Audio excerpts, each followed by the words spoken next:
We actually have trends in the data on the thousands of calls that dial-up pilot's done. The worst possible scenario is the most likely scenario. It's become very normalized to sensationalize things that may be borderline not true. What's true? What is reality? And we came up with what we call the 5 nervous flyer types. And we're also going to talk through the data and the statistics. I love statistics. Math is incredible.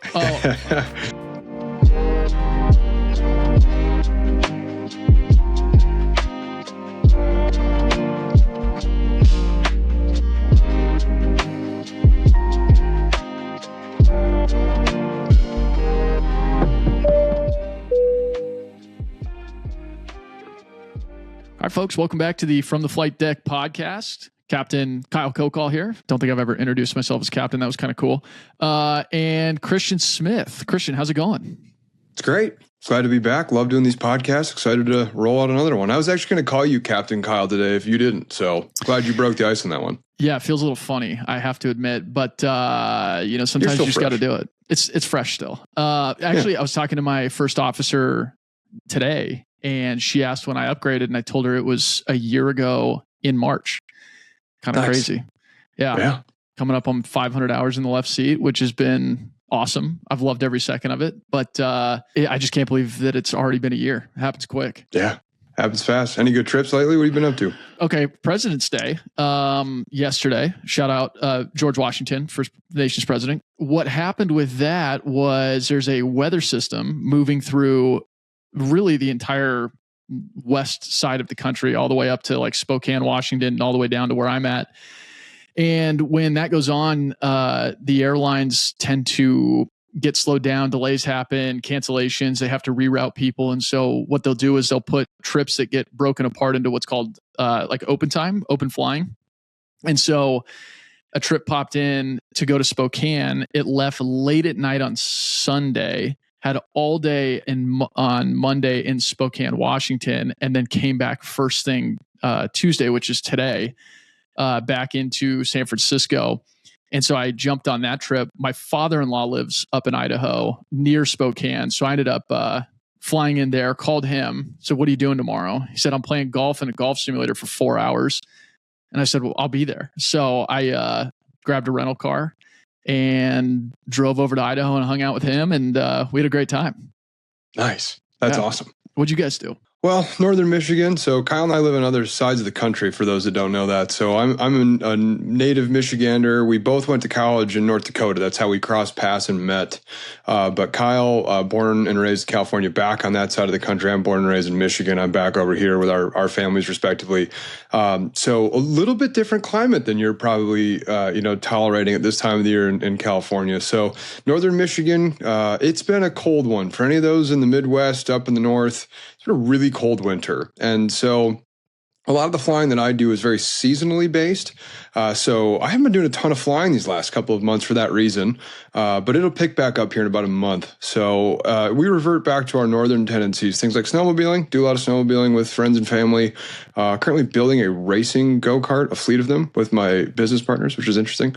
So that's been taking up a lot of time. And then for those who don't know, I actually am the director of a pretty big air show. And so this is our planning season, which works out really well for me to spend more time on the ground, keeps me in front of a phone and a computer, pulling all that stuff together. The air show's in July, so it seems crazy to be planning this far out. But hey, we have a lot of work to do. It's a big year for us, especially around the country. For folks that haven't been tracking it, it's 250th for the country this year. So the air show world is very, very laser focused on that 250th celebration. So lots of big milestones happening around the country this year, especially from the air show side. So that's what we've been up to. Yeah, it's pretty awesome when I have the opportunity to call you. Like, I think it's early July. I'll call you. Hey, what are you doing? And you're like, I'm in the Blue Angels motorcade.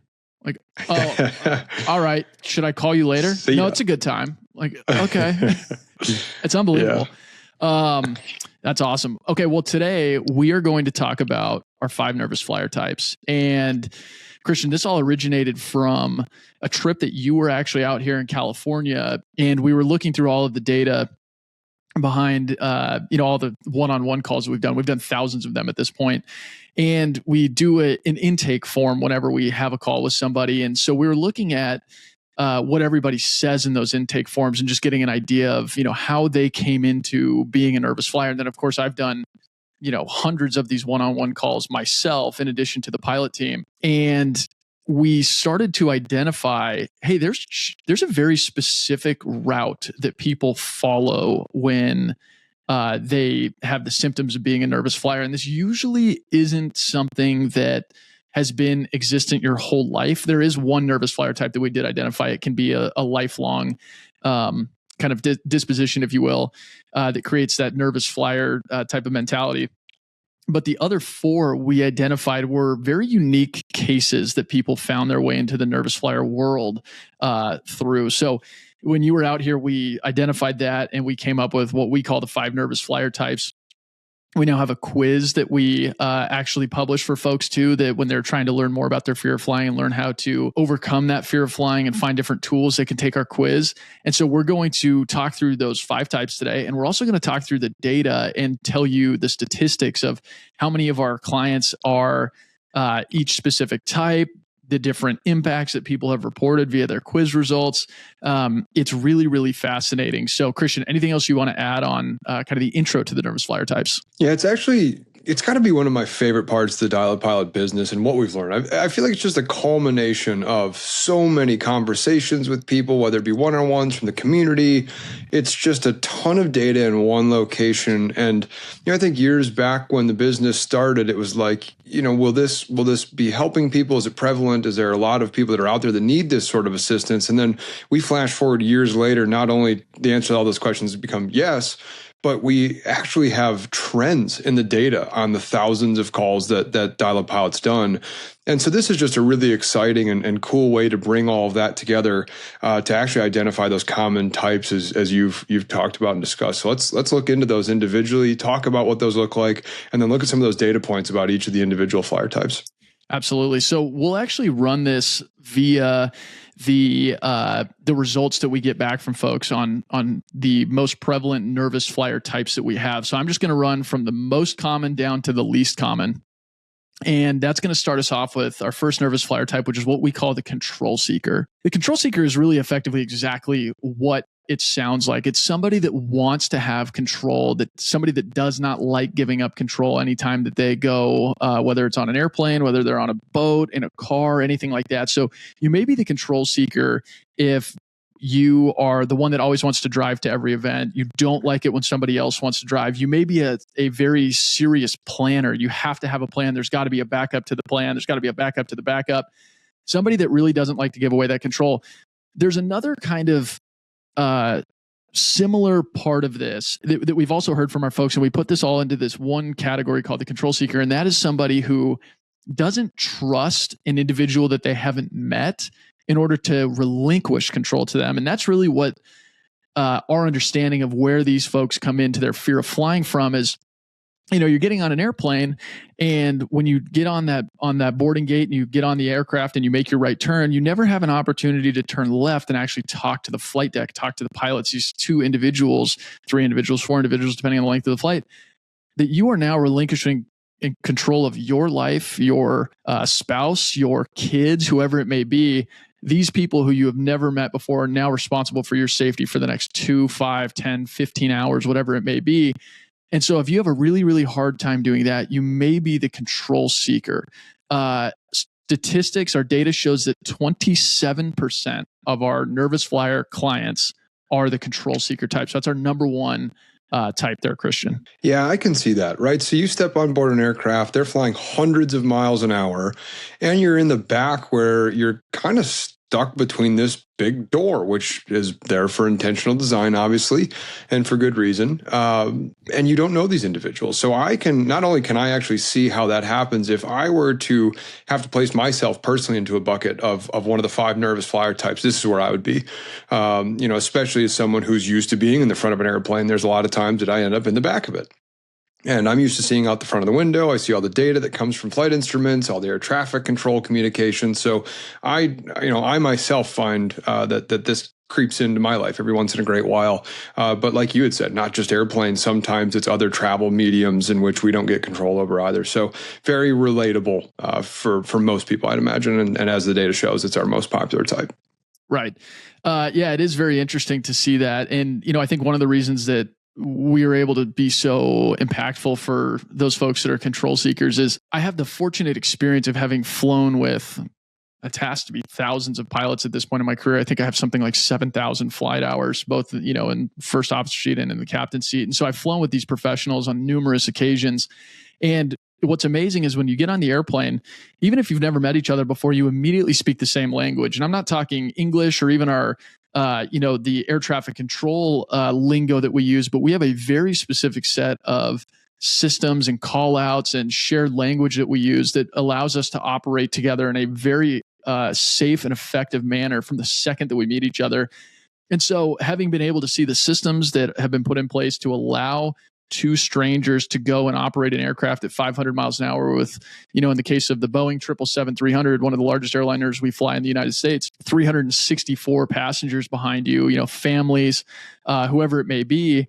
And we're able to do that with these incredible levels of safety. One of the reasons that we're able to be so effective in helping these folks is we can really communicate that idea and show them from experience, hey, this is exactly how this works. And by the way, I am one of those people that sits behind that flight deck door. There's another part of flying that can make, there's another element of commercial travel that can make flying scary for folks. Not only is it hard to relinquish control to people you've never met before, very often you never get to see them when you're actually getting on the airplane because they're already in the flight deck doing their pre-flight duties. That lav door may be open that's right next to the flight deck door. The flight deck door may be closed depending on which country you live in. So not only do you not get to talk to them and ensure that you trust them, you never get to see them, which really makes relinquishing control something that can be quite challenging. So the control seeker. Christian, anything else you want to add on that? No, I think that's a good synopsis of that nervous flyer type. Let's look at that next one. The next one, we're talking the weathered flyer. The weathered flyer accounts for 22% of the folks that we talk to. And the weathered flyer is an interesting one. This was one that I had a hard time getting. We had a hard time finding a name for this that was positive in nature. Yeah, I remember us going through that process. It took quite a while to nail it down, but aviation relatable. It's weathered. I'm really glad that that's what we came to conclusion and landed on. Absolutely, it encapsulates what it means to be a weathered flyer perfectly. And what it means is that you are somebody that has been on a flight that had an incident happen or a perceived incident. And that could be something like severe turbulence. It could be something like a rejected takeoff. It could be something like an air return where the airplane actually got airborne, but instead of continuing to their destination, they came back around and landed. This would be somebody who's actually experienced something happen on the airplane. And we're very grateful to have the opportunity to work with weathered flyers because what happens in the aftermath of an incident is there's no debriefing. You come back into the gate and they say, hey, yeah, sorry about that. Get off. We're going to get another airplane for you. We'll be on our way here shortly. And for, 50% of the people, they may just think, yeah, whatever, that's fine. I don't care. But then there's some subsection of the passenger group that starts to go, hey, well, what was all that about? And the murmuring starts, but then the rumors start to spread and, oh, I saw a fire in the left tire. Oh, I saw this. I heard it was that. And all of a sudden, the folks that are really maybe not even afraid to fly yet, but they start to spiral down that path of like, oh my gosh, I was just on an airplane where a tire caught on fire. And the reality is they did a rejected takeoff because they were rolling down the runway and they had a door light come on that was probably a proximity switch. But as you know, Christian, the rumor mill can just spread things so fast. So the weathered flyer is a really unique one for us to have the opportunity to work with because we can look at the facts of what happened on your flight, especially if it was recent. So we do a lot of these debrief calls, or we can piece together what you're telling us. And you can say, hey, I was on a rejected takeoff. The captain afterwards said it was something about a door that was open. And, then I heard that the tires were on fire and we can go, oh, okay. It was probably a door light, which was a proximity switch more than likely. In that case, we would reject the takeoff. You were probably in the low speed regime when that happened, meaning you're below either 80 knots or 100 knots, depending on how a specific airline does it. And then somebody saying the tire was on fire, they probably overheard someone say, well, the brakes got hot. Because you're now accelerating this airplane that weighs, anywhere from 150,000 pounds to 775,000 pounds down a runway, and you stopped it suddenly. There's a lot of energy that goes into those brakes. It heats them up. You get hot brakes. They may have a little bit of smoke. They may blow fuse plugs, which would then melt the tires and give you a flat tire effectively. The firefighters will come out and just take a look and make sure that there's no brake fires going on. But we can then talk to them and say, hey, that's likely what the experience actually was, and then help them reframe as they move into the next one. Christian. Yeah, my wife, interestingly, is in the mental health space, and they have a phrase that they talk about often as the body keeps the score. And I think that's really applicable when we think about the weathered flyer, because, you may not even consciously recognize you're having that issue. Maybe the last time you were on an airline, or maybe the same airline, you had an issue like a rejected takeoff, hot brakes, firemen were rolling, they were right at the edge of the aircraft, still on the runway, and you keep that in your brain subconsciously, and your body keeps that score. So the next time you get back on an airplane, you maybe not realize it, while it's happening or during that event itself, but the next time you go to fly, or maybe it's a couple times later, maybe you're distracted by something the second time, the third time you're on your own, everything's going smooth, and you finally have that ability to, let that feeling out, quote unquote. You may see that. And so recognizing that you may not be recognizing it is also interesting on the weathered flyer type. It might be a total subconscious reaction. So for those who are nervous and they think back to what might have caused that, are there interactions, or have there been moments in your flying past where something like this occurred, and maybe you haven't even had that conscious debrief like you've been talking about, Kyle? Absolutely. We have a lot of clients that we are fortunate enough to work with that fall into this weathered flyer category. One specifically has actually gone on to earn she's close to earning her pilot's license. She now flies all the time in little single engine airplanes out in Washington, D.C. She was a guest on the podcast probably a year ago or so now. So it's just really cool to see how impactful we can be in helping folks that have actually gone through this weathered flyer experience. And this is a really fun one to talk to too, because you really get to use your expertise to piece together kind of the investigative puzzle that's like, oh, okay, I think this is what happened here. But yeah, Christian, the body keeps score. Totally right. As far as, how something like this happens, this would be very akin to like a post-traumatic stress situation, which is what that book, I believe, is written about. And, something that we see very regularly. Again, our second scoring nervous flyer type at 22%. You want to move on to the next one? Yeah. Number 3, let's do. Number 3, this is a very common one too. When we actually first started the business, this was the most common one that we saw. If you remember, well, you probably don't remember, but I remember in 2023, there was a video going viral on TikTok of an Alaska Airlines accident that happened in the 90s off of the coast of California. And it had something like 10 million views and all sorts of shares. And that was the first time that I ever posted a video that said, hey, we are airline pilots that take calls with nervous flyers. And I would say that at that time, probably 70% of the calls that we took were people who had become afraid because they had seen that video on TikTok. The third most common nervous flyer type is what we call the story collector. This is the person who never had a negative experience happen on a flight. This is a person who doesn't really care about the control, but they've consumed content either briefly or over a long period of time that has convinced them that aviation is unsafe. And it's hard to blame them because, as I've talked about numerous times, you are incentivized to create clickbait, and something like an aircraft accident or an incident, even, which is less serious than an accident, is something that gets a lot of interaction. It just always will, because it is something that is scary and out of people's control. And so we saw a lot of folks that had that control seeker the story collector mentality that came in. So somebody that never was afraid of flying before, they consumed enough content where they just started to believe that the foundation, the fabric of commercial aviation was generally and inherently unsafe. You saw that with the Boeing MAX issues. You saw that with the Alaska TikTok that I'm talking about.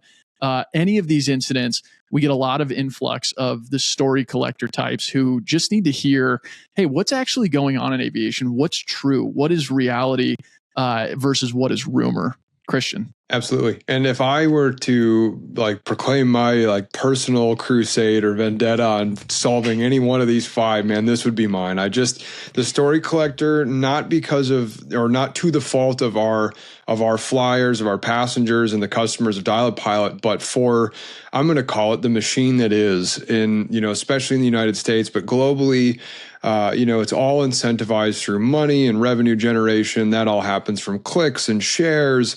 And so I say we, like we've had a direct hand to it, but in our culture, it's become very normalized to sensationalize things that may be borderline not true to drive that revenue generation. And I think the biggest victim of where these nervous flyer types come out is in the storyteller world. If I think about our last one, the weathered flyer, they had a specific interaction or an instance on a flight where they had an issue, brakes, whatever it may be, severe turbulence. That to me just feels like, okay, that's something we can really be a part of solving. But I feel like we're in an uphill battle with the storyteller or the story collector, because it's just a nonstop battle with where our society is has been heading with just this constant stream of instant information, and it makes it really challenging to combat that when you're working on a business to help get people over their fear of flying. So this one's my personal vendetta. If I could go after one just absolutely relentlessly, it'd be the story collector for sure. Totally. And the story collector, what I find most of the time is what they need to hear is something along the lines of what has been done in the aftermath of an accident or an incident to be able to reverse the threats that were present that caused that accident to happen. So in the most recent memory, our last podcast episode was on the DCA mid-air collision final findings from the NTSB. And that is a great example of somebody who is a story collector that would likely feel better because they now know that helicopter route 4 underneath the Washington DCA approach corridor has been closed indefinitely. Things like that really tend to help the story collector. So we see a lot of podcast listeners that have that story collector mentality, because this is a medium that we can dispel, or that we can share how safe aviation is and share facets of commercial aviation that a lot of people don't know about. So Christian, anything else you want to add on the story collector before we go to our nearly tied 4th place of the Nervous Flier Types? Yeah, only thing I'll continue to add on the story collector, personal interest of mine is to, really dive into that in the future, especially with future podcasts, some guests on, to just really better understand that media world and how we can get around that when more of these stories come out, and work, hard on continuing to dispel that. No, let's jump into number 4. Number 4, the catastrophic thinker, also at 19%. It's a very tight tie. The story collector's at 19.4%. The catastrophic thinker at 19% even. The catastrophic thinker, this one is somebody who just kind of has an anxious disposition to life in general. It may be somebody that throughout their entire life has really thought that the worst possible scenario is the most likely scenario. And if it can happen to somebody else, it will absolutely happen to me, are kind of the big things that I think of when I talk to somebody who is a catastrophic thinker. This may be somebody that heard a lot growing up, things like, be careful, watch out, that's going to hurt you, things like that. And so when they hear, whether it's from TikToks or the news or whatever it may be, that something happened, they very much go into the mindset of everything is a catastrophe. It doesn't help to hear statistics necessarily. And so for those folks, we have an easier time of being able to kind of just relate to them and have that conversation, give them the unfiltered access to the flight deck that allows them to understand that, hey, there's a lot of risk that we could come up with theoretically in what we do in aviation. And Christian, you and I say this over and over and over again. Aviation has risk inherently. You're going flying at 500 miles an hour. Of course, there's some risk associated with that. But the ways that we mitigate that risk is what really allows the catastrophic thinker to start to settle in a little bit and go, okay, I can see that. Okay, yeah, an engine failure could happen, but if it does, there's all these different things that are keeping me safe. Okay, maybe I am on a flight that has a rejected takeoff, but here's the checklist procedures that the pilots are going to use to make a decision whether to keep people on the airplane or to actually evacuate the airplane. Here's how the airplane is certified to be evacuated if necessary. So the catastrophic thinker is really just in the business of protecting themselves and, has been this way for a long time. They're inclined to do that. And they're inclined to find the high risk and avoid it as much as they possibly can. So again, at 19%, the catastrophic thinker, Christian. Yeah, I think the catastrophic thinker is one where they're likely, or this individual is likely feeling this in many areas of their life. It's not just aviation, but I think we at Dial-Up Pilot can be most impactful or provide the most value to this type of person because of all the areas you just outlined. We can walk through those technical details, all of those safety net layers, and really highlight how aviation has become the most safest means of transportation in the world, and that has not been by accident, no pun intended. That's been by very clear design and a lot of ruthless hours that people have put in to make sure that that's the case. And so we can share those systems with people and talk through those details to really help that catastrophic thinker. It's just a good value for that individual. Absolutely.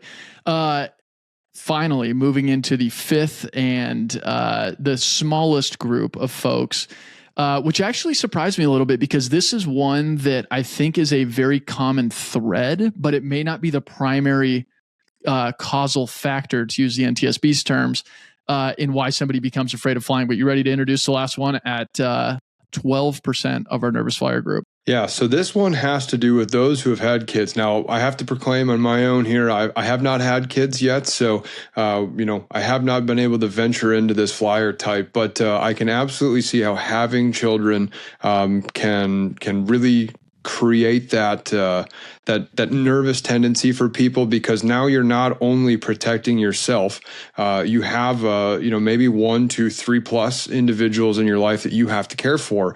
And we see this kind of go back to other nervous flyer types where you have no control over that situation. You've seen some stories. It might be a culmination of a number of these flyer types that don't really come out until you have kids, and you don't have those that you need to protect and look over. So, another one of those very clear patterns how we see this develop over the course of a nervous flyer's journey, and just makes sense on how this ends up happening. Absolutely. So we call this one the protector. Again. Oh, I'm sorry. I didn't actually share the name. Yeah, I went on with the whole background and didn't get to protector. My bad. Which was beautifully done. But yeah, the protector is the person who it really becomes a primary caregiver, is the way that I define this, because we heard it both directions where, when I started taking care of my parents and they didn't have the ability to think or make decisions on their own, like I started to get anxiety about this. So whether you're the primary caregiver for your parents or a sibling or somebody along those lines, but most commonly it's when somebody has kids, because now you've got another life in your hands and somebody that is unable to analyze risk and be able to make a logical decision for themselves. And then you start to get into the story collector combined with the protector, where somebody has seen all these TikToks, all these Instagrams, all these news reports, whatever, whatever's going on, and then starts to go, oh, maybe this isn't such a good idea, where previously they were able to overlook it a little bit. So the protector is certainly something that we see as a thread amongst a lot of the nervous flyer types. And again, these are the folks that we talk to, as well as the folks that take our quiz. But it is certainly a common one. It's the least common as the primary causal factor, but it's a threat amongst a lot of them. Christian, anything else to add on the protector? No, I don't think too much more. It's just one of those, as I look to all 5 of our nervous flyer types and think, how interesting it's gotten to the point where we have the data to not only see a pattern and a trend, but then identify those with clear lanes. But then I think the great news for the listeners and people who are nervous flyers is, we've seen these individuals, but we can be a great value add, like I shared with the last few, and especially with kids, because you can turn around and teach, the little ones about aviation. And I hope that we can be a part of that journey to, helping teach, you teach your kids a lot of things, and obviously most of what they know, let aviation be a part of that as well, because there's a lot of cool things for them to learn. I know my kids will certainly be victims of learning probably aimless amounts of aviation data. So information and knowledge is power when it comes to things like this. So what a cool victory if not only you can help yourself get over a fear of flying, but then help your kids get through it as well. And that's all going to happen through the knowledge and power you'll have from learning all of that big, scary unknown. It's the problem with flying. And I think a lot of what drives the fear around it is that it's just this huge fear of unknown. It's a locked door. You got windows on the side that you can only look out, basically 90 degrees. You can't look forward. You can't see behind you. You don't know what to expect. A lot of this is like this expectation management. And when you don't have that at your fingertips, it gets, and it's a lot of time for people to sit in the back of an airplane, right? And strapped to a chair, just sitting thinking. And if you don't have good distraction methods, you don't have a great podcast to listen to, you don't have a video to watch, you don't have, pictures to look through or a magazine, a book to read. It's a lot of time to just sit there and think about all those things you don't know and don't understand. Those fears start to creep in. And I can just absolutely see how, all of these nervous flyer types develop. But the great news is we have a lot of experience in helping all of these individuals get through their fears of flying. And, knowledge is a great weapon in that journey. Absolutely. So interestingly, I've moved on to our quiz results here now on each of our individual questions, because this is where we really start to understand nervous flyer types and be able to document, what they're actually feeling on board. And you said something about being in the back of the airplane for, an extended amount of time and not having anything to think about. So now diving into our quiz results, we actually are able to look and see inside the nervous flyer's mind when they're not on the airplane. So they're actually sitting on the ground. They're able to reflect and say, okay, this is what I feel when I'm on the airplane most. So one of the questions we ask is, when you're actually on the airplane, what feeling do you most identify with? And there's two that come in at a very, very high point value, if you will, as far as, how many people actually respond to them. This is a select all that apply. The number one answer, Christian, I know you're not looking at this right now, but I'm going to read them to you. And tell me if you think that which one the number one answer is going to be: hypervigilance, responsibility, flashbacks, helplessness, or dread. My top pick would be helplessness. I'm probably wrong. That's the third place one. It's actually hypervigilance. 77% responded that they feel hypervigilant on the airplane, constantly looking to see what is wrong. How wonderful is education for you in that sense? When you know what's going on and hey, the seatbelt sign is normal. They're doing that because the flight attendants are the ones that get the most commonly injured in turbulence. And we need to make sure that we have given them ample opportunity to be seated, because if you're seated in your seat with your seatbelt fastened, the opportunity for you to be injured by turbulence is nearly zero. The next one, at 68% of respondents identifying with it. Christian, do you remember what I just said, or do you want me to just read it for you? Let's just read it as a gate to not embarrass myself in front of a lot of people. Dread. Yeah, that was actually going to be my second pick. So yeah, dreading that something is going to happen to you. And again, I just keep coming back to education is a great way to help yourself at least calm the hypervigilance down and understand that, hey, there's 125,000 airplanes that are going to land safely today. There's 14.2 million passengers on average around the world that are going to safely arrive at their destination. Every second and a half, an airplane is landing around the world.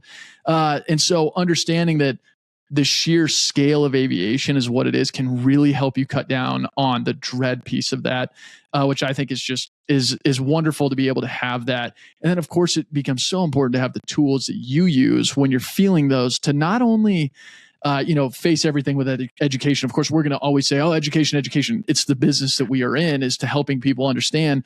But there's a really big element of this, of knowing yourself and knowing, hey, how do I actually take that power away from this hypervigilance feeling that I'm feeling, this dread feeling that I'm feeling? How do I take control back of my own emotions, recognizing that they're there? That's fine. But then moving on and saying, okay, I noticed that. That's fine. It's sitting in the seat next to me, but I know that I'm in a safe environment. I know that the pilots, the flight attendants, all the flight crews, everybody involved in aviation is going to do their best to get me safely to my destination. So I found that really, really interesting. The next most common one at 43% was helplessness. And so those first two answers by far and away are the leaders in what people feel when they're actually on the airplane. So a little bit of an interesting note there. Christian, anything you want to add on that? No, very interesting insights and data, miraculous thing. Data not only helping us debrief what we're talking about today, but also the data that will help you feel safe and secure on an airplane. You've been talking a lot about this quiz. I'm curious to know more about it. Help our listeners know how they can take it and what would they expect to learn from it. Show notes. Absolutely. It'll be in the show notes. It's also on our links in bio, in our Instagram, our TikTok, on our website. It's all over the place. And it's great. You can take this quiz. It'll give you, of course, your nervous flyer type. And then it also sends you real actionable insights that you can take to help with your nervous flyer type specifically, should you, choose to put your email in. Christian, I do want to point out one other statistic here that I find on this quiz that just fascinated me when I looked at it. Here's the question. In the past 2 years, how many trips have you canceled due to your fear of flying? The answer selection choices are A, 0 trips, B, 1 to 2, C, 3 to 6, and D, 7 or more trips. I'll tell you this, 52% of respondents said they had canceled 0 trips. That's wonderful. I don't want to see people canceling trips for their fear of flying. But that means 48% of people who took this have canceled at least 1 trip in the last 2 years. So I'll read you the numbers on these. 1 to 2 trips canceled, 36% of respondents said they canceled 1 or 2 trips. 3 to 6 trip canceled, 10% of folks said they canceled 3 to 6 trips. 2% said they canceled more than 7 trips because of their fear of flying. That's really, it's heartbreaking to hear, right? Like it's, you have no idea what those trips might be. It could be something as, just exciting as going on vacation, visit a friend you haven't seen in a while. But you move to a more heartbreaking into that spectrum. How impactful is that for people who are missing a wedding? They're missing a funeral. They're missing, these major life events because they're plagued by that fear of flying, and rightfully and understandably so. We've shared a lot of reasons why people become nervous and get afraid of flying as their time goes on. But that is a pretty alarming statistic, especially you get to that category of 7 and more. That's a ton of trips. I don't know that even personally I've taken that many trips, fly a lot for work, but I haven't taken that many trips in the last 2 years, let alone canceled that many is nuts. I hope those individuals had the opportunity to at least take 1 or 2, but 7's a big number. And plus, a big number. Who knows where that ceiling ends up, right? Right. I know personally how impactful what we have had the opportunity to do with our Nervous Flyer group is, just from having gotten to see, the faces of the people that I am so fortunate to work with, both in our community and on our one-on-one calls and our pilot team. And so I know how, widespread this problem is, and it, sits on the very front of my mind whenever I'm out actually flying the line. Today, for example, we were flying into San Francisco through this weather system, and it was reported to be moderate turbulence on the descent, moderate icing, all of those things, which are always exciting. And so I made an announcement about it, and I made a note to the first officer. I said, I probably talk more about turbulence in my PAs than most people, but let me tell you why. And so I told her, I'm like, I do this fear of flying thing, blah, blah, blah. And she's like, is it really that widespread? I'm like, yeah, it's everywhere. And so it's been awesome to be able to have the opportunity to do this and have, talking on this podcast right now is awesome. But it's really amazing to see that specific question and understand the statistics behind this to see like, oh my gosh, we have people who are canceling more than 7 trips in 2 years because of this. So it just, it makes me really happy to be able to give the nervous flyer a voice is kind of the way that I like to think of it. And, be able to assist in their journey and helping them get to those weddings and birthdays and funerals and, dream vacations that they want to take. It's just been awesome to be a part of those things. So Christian, I think that was very eloquently said by you. Oh, thanks. Yeah, we try our best, right? We try our best.